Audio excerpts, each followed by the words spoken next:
Bonjour les amis et bienvenue dans une vidéo débrief de la victoire de l'Olympique Lyonnais 2-0 à Lorient au stade du Moustoir.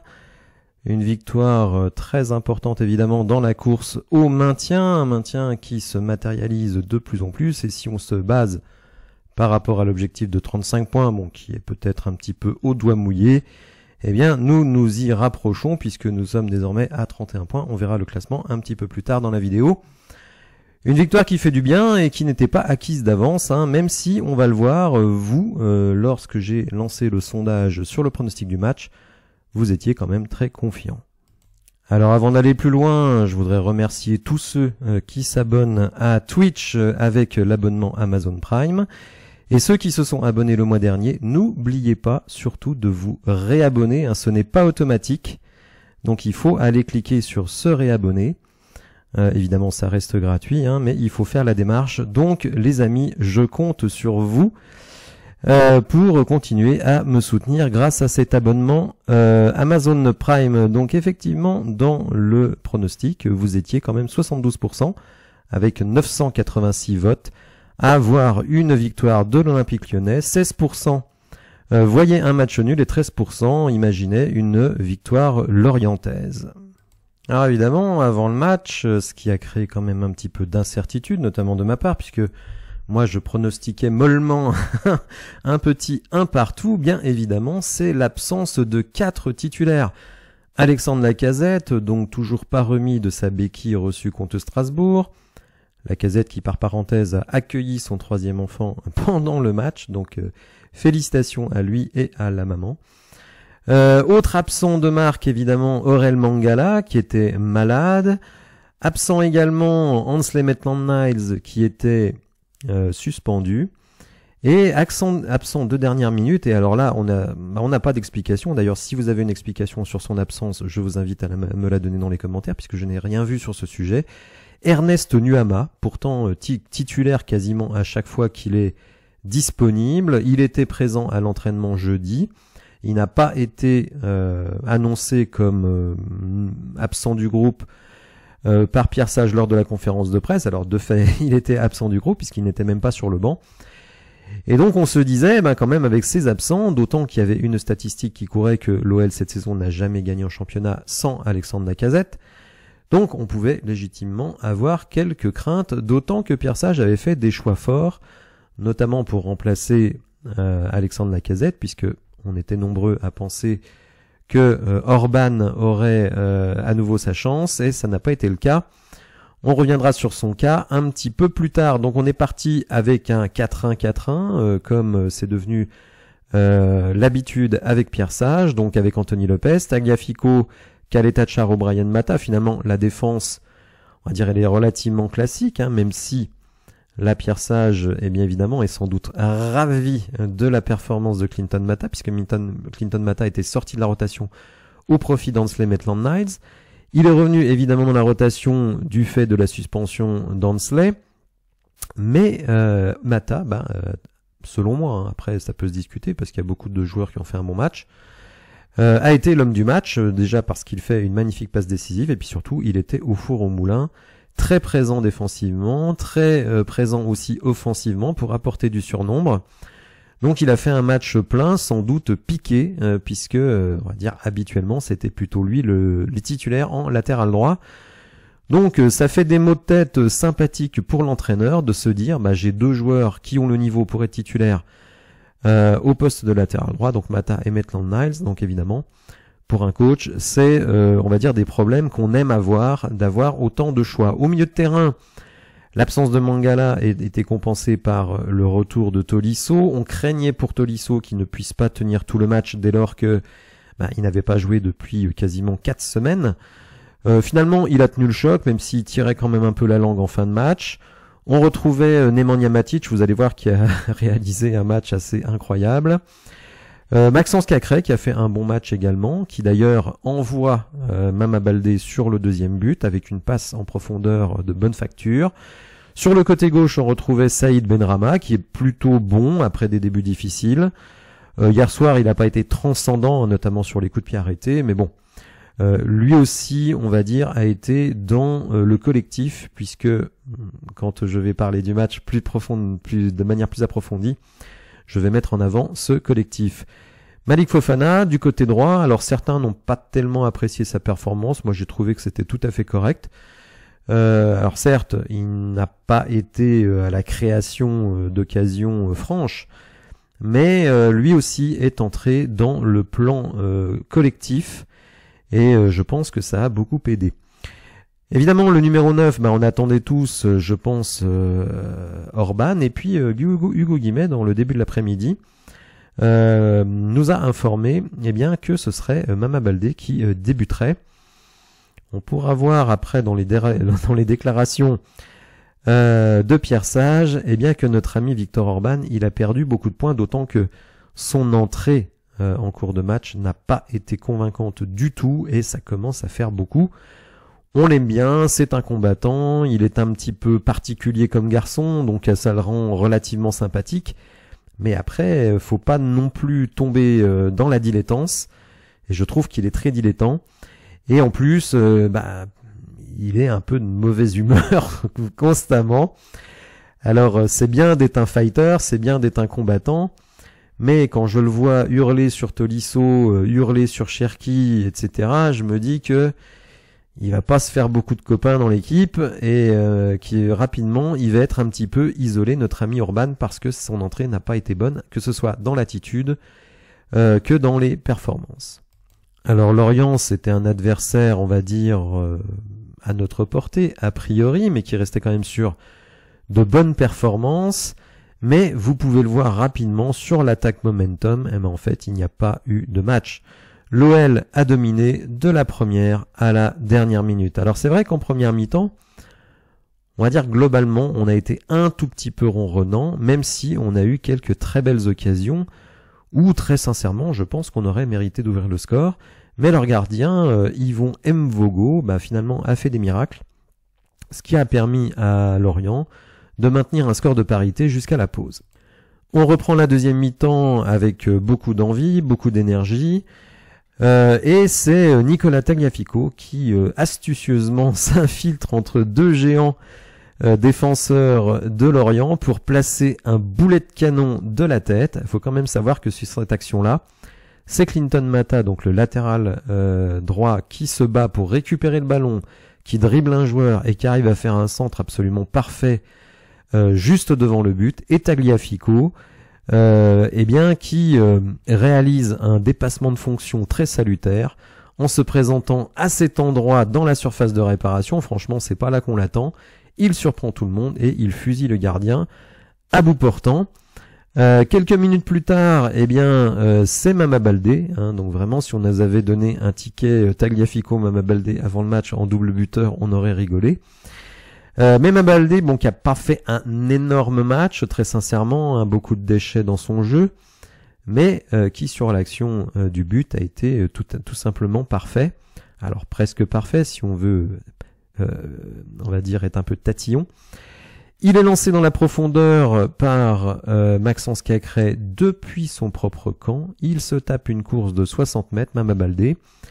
Il arrive face au gardien, il le dribble et du pied gauche, malgré le retour du défenseur, ou je crois que c'est Bakayoko, le milieu de terrain, qui est de retour, il arrive à glisser le ballon du pied gauche dans les buts et donc à ouvrir son compteur quand même cette saison, le 9 mars, il était temps. Et donc, à nous mettre vraiment tranquille. Alors, très sincèrement, dans ce match, on s'est jamais senti en danger. On va voir un peu plus loin dans les statistiques plus avancées, que Lorient n'a pas fait grand-chose, a été vraiment dans une, on va dire, dans une position de soumission. Il n'y a pas d'autre mot. Un peu nous, ce qu'on a vécu face à Lens, d'une certaine manière. Mais moi, ce qui m'a énormément plu dans ce match, c'est l'attitude globale de l'équipe.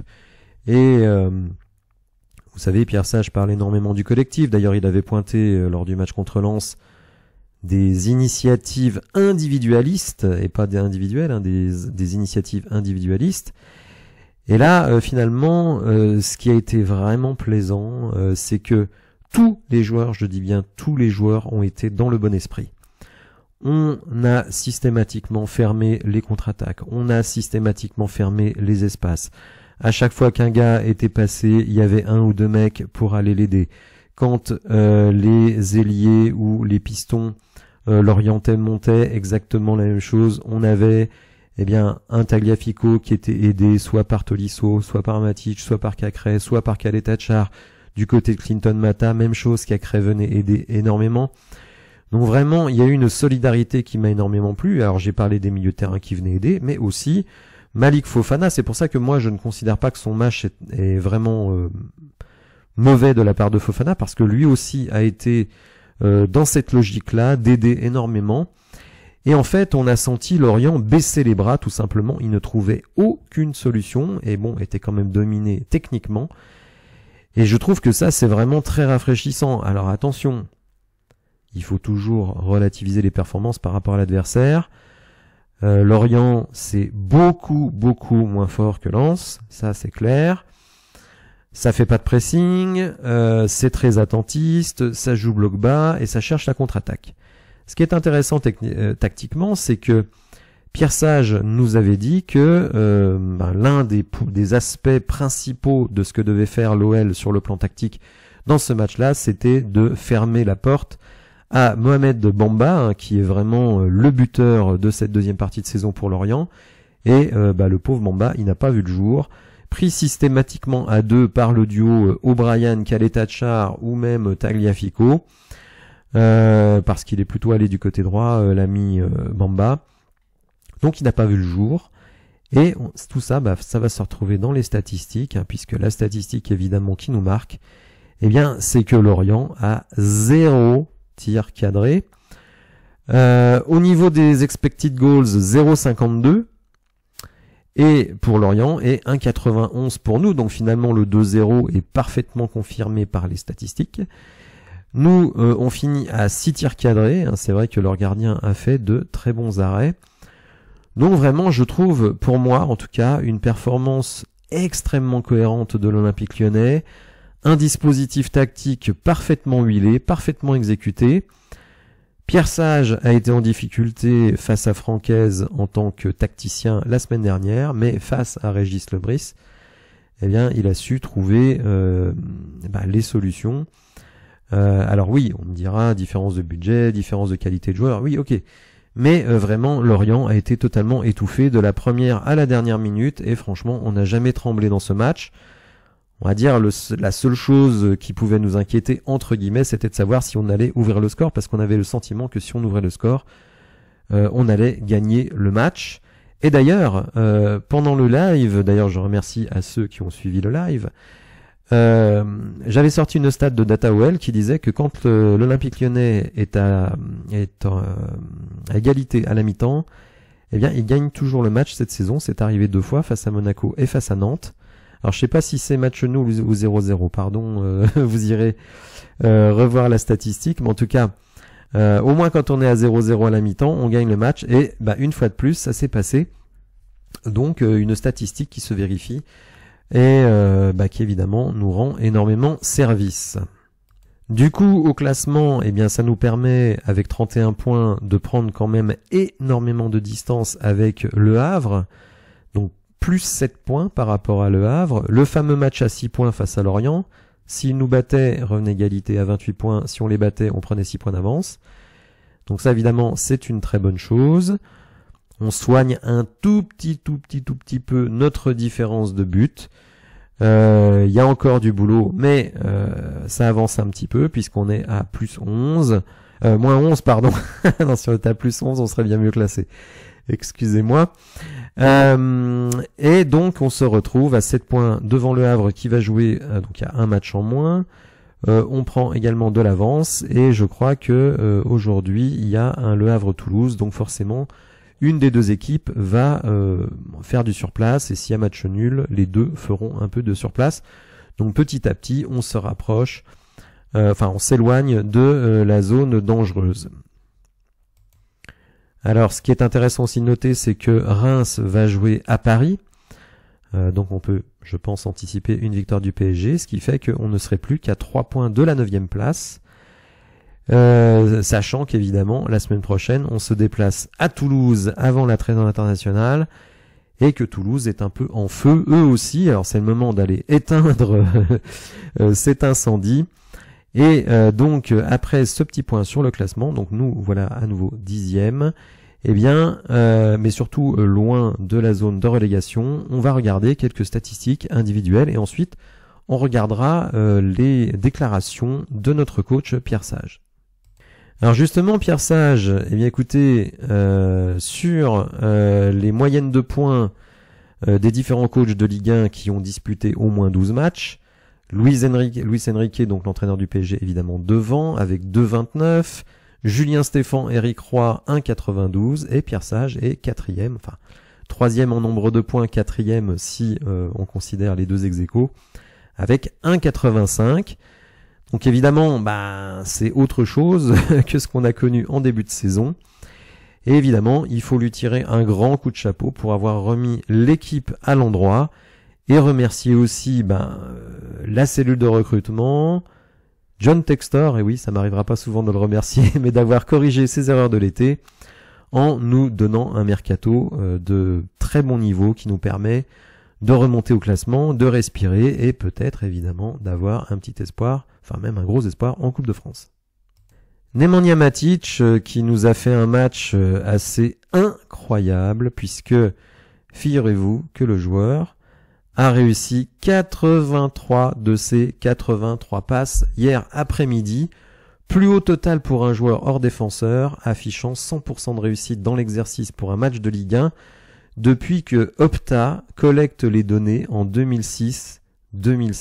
100% de passes réussies. Alors, il n'y a pas que des passes créatives, évidemment, on s'en doute bien, mais quand même, c'est vraiment remarquable. Regardez en plus sa zone d'activité, absolument partout sur le terrain. Alors, pas dans la surface adverse, mais en tout cas, tout ce qui est milieu de terrain est couvert. Et d'ailleurs, quand Amazon Prime a sorti les stats des kilomètres parcourus, il était 2e derrière Maxence Cacré. Donc on voit qu'un milieu de terrain qui fait le boulot, évidemment, ça change la vie. Maxence Cacré, justement, qui a réussi 95% de ses passes face à Lorient, son meilleur pourcentage en Ligue 1 depuis mai 2023, 97% lors du 5-4 face à Montpellier. Alors lui a quand même un jeu plus risqué, d'ailleurs, faut le dire, c'est lui qui donne la passe sur Mama Baldé, donc un match tout à fait cohérent de Maxence Cacré, peu de déchets, et une présence aussi dans la surface adverse. Vraiment, on commence à voir des choses intéressantes avec cette équipe de l'Olympique Lyonnais, donc y compris sur le plan offensif. Alors quelque chose qui n'est pas facile à expliquer, mais moi-même je n'ai pas d'explication sur le sujet. Figurez-vous que l'OL marque 64% de ses buts en deuxième mi-temps. Alors je ne sais pas comment ça se fait qu'on n'arrive pas à scorer en première mi-temps.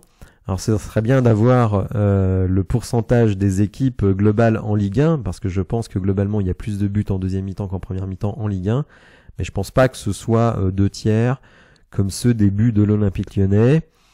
Donc écoutez, il va peut-être aussi falloir trouver une solution pour mieux démarrer les matchs en termes d'efficacité. Alors une stat intéressante aussi, c'est que Pierre Sage a réalisé 47% de ses matchs en clean sheet, donc sans encaisser de but. Alors, il y a le coach évidemment, son dispositif tactique, il y a les défenseurs, il y a le gardien de but, il y a le milieu de terrain, bon, il y a toute l'équipe de toute façon. Mais évidemment, rappelons-nous qu'en début de saison, jusqu'à l'arrivée de Pierre Sage, et encore même le premier match de Pierre Sage, c'est une défaite 3-2, à Lens d'ailleurs, on prenait systématiquement 2 buts dans les matchs. On prenait 2 buts en moyenne. Un truc de fou. Évidemment, c'est impossible de gagner des matchs avec une telle statistique. Et là, finalement, évidemment, quand vous prenez pas de but, par définition, vous ne perdez pas le match. Vous pouvez faire au pire match nul. Et si nos attaquants, nos offensifs plus globalement sont bien inspirés, eh bien, on peut espérer marquer et donc améliorer sensiblement notre ratio de victoire. C'est ce que nous sommes en train de faire. Clinton Mata, qui pour certains a été l'homme du match, pour d'autres c'est Matic. Bon, on va pas discuter 50 ans là-dessus, mais en tout cas, ce qui est sûr, c'est qu'il a été sans doute piqué au vif de rester sur le banc au profit de Maitland Niles, et il a fait un très grand match, je trouve. Il a joué l'intégralité des minutes, il a fait 89% de passes réussies, 49 sur 54, une passe D, et en plus une passe D où il s'est arraché vraiment pour aller récupérer le ballon. Vraiment, il était déchaîné, notre ami Clinton Mata hier.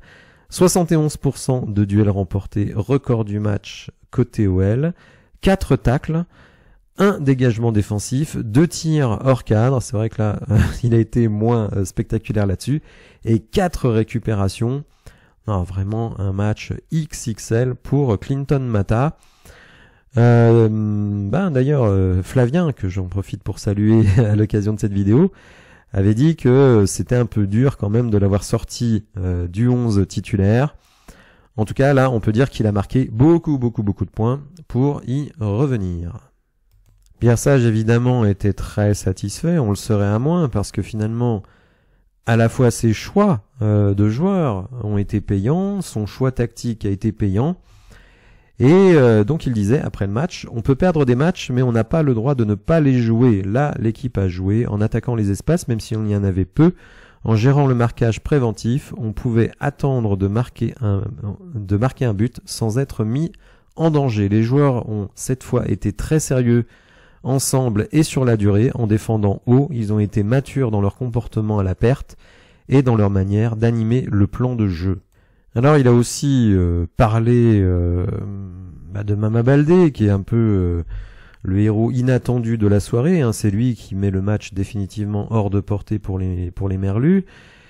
Et donc Pierre Sage nous dit, il méritait de jouer au vu de ce qu'il montrait en séance d'entraînement. On avait prévu qu'il soit dangereux en profondeur et c'est ce qu'il s'est passé. Il devait sortir juste avant son but, le joueur suivant était prêt, donc c'était une belle sortie pour lui.